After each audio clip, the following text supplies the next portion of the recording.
जय जगन्नाथ पिलाने तो मन मो यूट्यूब चैनल लिपु क्लासेस को स्वागत। आज वीडियो पे देखिए कि ईवीएस जैक मोर environmental science and disaster management रही तो तार यूनिट 4 सिलेक्टेड क्वेश्चन आउ तार आंसर। तो डेरी नगर चलो पे क्लास टू स्टार्ट करवा। देखो पे से कौन कह ना जाति कहले कौन हो गोटे इंपोर्टाट क्वेश्चन तुमको देती। एकापरी शरीर गठन रही एकापरी दिशुवा जीव जी मैंने निज निज भितर प्रजनन कर प्रजनन क्षमता अपत्य सृष्टि करते से एक जाति स्पेसीस कहुए मैंने कौन एकापरी शरीर गठन रही से एकापरी दिशुवे जो मैंने निज निज मध्य प्रजनन कर निज निज मध्य प्रजनन कर प्रजनन क्षम अपत्य सृष्टि करते से आम जाति बोली कहवा। वर्गीकरण सुविधा वैज्ञानिक मैंने गोटे जीवर दुईटी ना दे था। प्रथमटी प्रजाति नाम द्वितीयटी जाति नाम। जब मनुष्यर वैज्ञानिक नाम हूँ होमो सापियंस तेणु जीवर नाम लिखला बेले प्रजाति और जातिर नाम एकाठी लिखा जाए होमो सापियंस भाई भाव में पे इंपोर्टाट क्वेश्चन तुम एग्जाम देखिए क्रिश्चियन जाति कौन ये इंपोर्टाट ना। हाँ जनसंख्या कौन पे देख जनसंख्या व्हाट इज पॉपुलेशन एक निर्दिष्ट अंचल एक निर्दिष्ट समय बास करुवा एक जातिर जीव बा तार निकट संपर्क जीवों समारोह को जनसंख्या पॉपुलेशन कह एक निर्दिष्ट अंचल एक निर्दिष्ट समय बास करुवा एक जातिर जीव बा तार निकट संपर्क जीव मान समारोह को लेकिन कौन गठित ना जनसंख्या गठित। पूरा इंपोर्टाट क्वेश्चन ये भी बहुत तार जनसंख्या कौन ये जनसंख्या देला। हाँ जन्म हार कौन देखो उदाहरण दे दीजिए गोटे हाँ एक निर्दिष्ट जंगल थी समस्त बाघ बा समस्त शाल गचर समारोह से जातिर जनसंख्या बा पॉपुलेशन कहे जपरी 2011 मसीह कटक सहर जनसंख्या प्राय 10 लाख और भारत जनसंख्या प्राय 1 कोटी नुह सेमती गोटे से गोटे दे दीजिए एग्जांपल है 2011 मसीह तो बहुत 120 कोटी पाखापाखि पढ़ी देखिए तार जन्म हार कौन बा व्हाट इज नेटिलिटी। गोटे जनसंख्या बा पॉपुलेशन गोटे नुआ सभ्यतार जन्म जो जनसंख्या वृद्धि पाए तेणु जनसंख्यार जन्म अनुपात को जन्म हार कहुए। जनसंख्यार जन्म अनुपात को आम कौन कहवा ना जन्म हार। जन्म हार सब शून्य ठार अधिक बा धनात्मक होता है या कौन समय शून्य ठार कम बा ऋणात्मक हो पार ना। जन्म हारटा सब धनात्मक होता है और से शून्य ठार अधिक होता है शून्य ठार के से कम हो न था कि ऋणात्मक के हो न था। आम जो रही कि जो संख्या रेखार तार मृत्यु हार कौन व्हाट इज मोर्टालिटी। गोटे जनसंख्यार सभ्यंकर मृत्यु अनुपात मृत्यु हार कहे गोटे जनसंख्यार गोटे पॉपुलेशन जो से भर जनक सभ्य मृत्यु होगला ताको आम कह मृत्यु हार। अधिक मृत्यु हार जो जनसंख्या ह्रास पाए तेणु यह जनसंख्या वृद्धि एक नकारात्मक कारक। मृत्यु हारटा पिला कौन ना इंपोर्टाट क्वेश्चन मृत्यु हार कौन कहला ना मृत्यु हारटा हूँ जनसंख्या वृद्धि एक नकारात्मक कारक। जनसंख्या वृद्धि ये कौन गोटे बाधक जो बाधक भाई कार्य करें कि मृत्यु हार। स्वाभाविक जीवन काल व्यतीत विभिन्न प्रकार रोग बन्या बात्या भूमिकंप इत्यादि प्राकृतिक विपर्यय मान मृत्यु हार कारक अटंती। स्वाभाविक जीवन काल व्यतीत रोग बन्या बात्या भूमिकंप एगुड़ी गोटे गोटे कारक कार कारक नामर कौन मृत्यु हार गोटे गोटे कारक। धारण क्षमता कौन पे सेमती किसी ना गोष्ठी कौन भी मुझे पचार देख पे गोष्ठी कौन पचारा गोष्ठी हूँ एक सामाजिक एकक गोटे दलर जीव जो मानकर व्यवहार धर्म मूल्यबोध गतानुगतिक प्रथा इत्यादि एकत्व परिलक्षित हुए से आम कह गोटे गोष्ठी बा गतानुगत प्रथार गोटे प्रथार जदि एकत्व परिलक्षित हुए ताको आम कह गोष्ठी।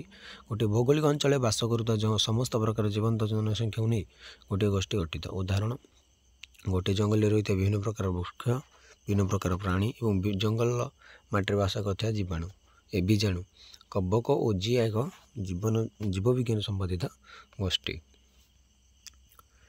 तार जनसंख्या वृद्धि दुईटी कारण बहुत इंपोर्टाट क्वेश्चन पे जनसंख्या वृद्धि दुईटी मुख्य कारण हो जन्म हार वृद्धि और मृत्यु हार ह्रास। जन्म हारटा वृद्धि होबार लगी मृत्यु हारटा ह्रास होगा लगी यहाँ हूँ तार कौन आम जनसंख्या वृद्धि दुईटी मुख्य कारण। एसत चिकित्सा विज्ञान उन्नति और पृथ्वी पर्याप्त खाद्य भंडार आधुनिक जनसंख्या विस्फोरण मुख्य कारण होची। आउ जनसंख्या द्वारा गोटे कौन ना पर्याप्त खाद्य भंडार आधुनिक जनसंख्या विस्फोरण मुख्य कारण। देखिए जन्म नियंत्रण दुईटा पद्धति लेख देख पे यहाँ मतलब तुम एग्जाम इंपोर्टेंट यूनिट 4 जन्म नियंत्रण अस्थायी पद्धति हूँ गर्भ निरोधक बटिका लूप कंडम इत्यादि ये हूँ जन्म नियंत्रण अस्थायी पद्धति। अस्थायी पद्धति हूँ स्वामी व स्त्री अस्त्रोपचार द्वारा बंध्याकरण। ये दुटा तार जन्म नियंत्रण दुटा पद्धति रही।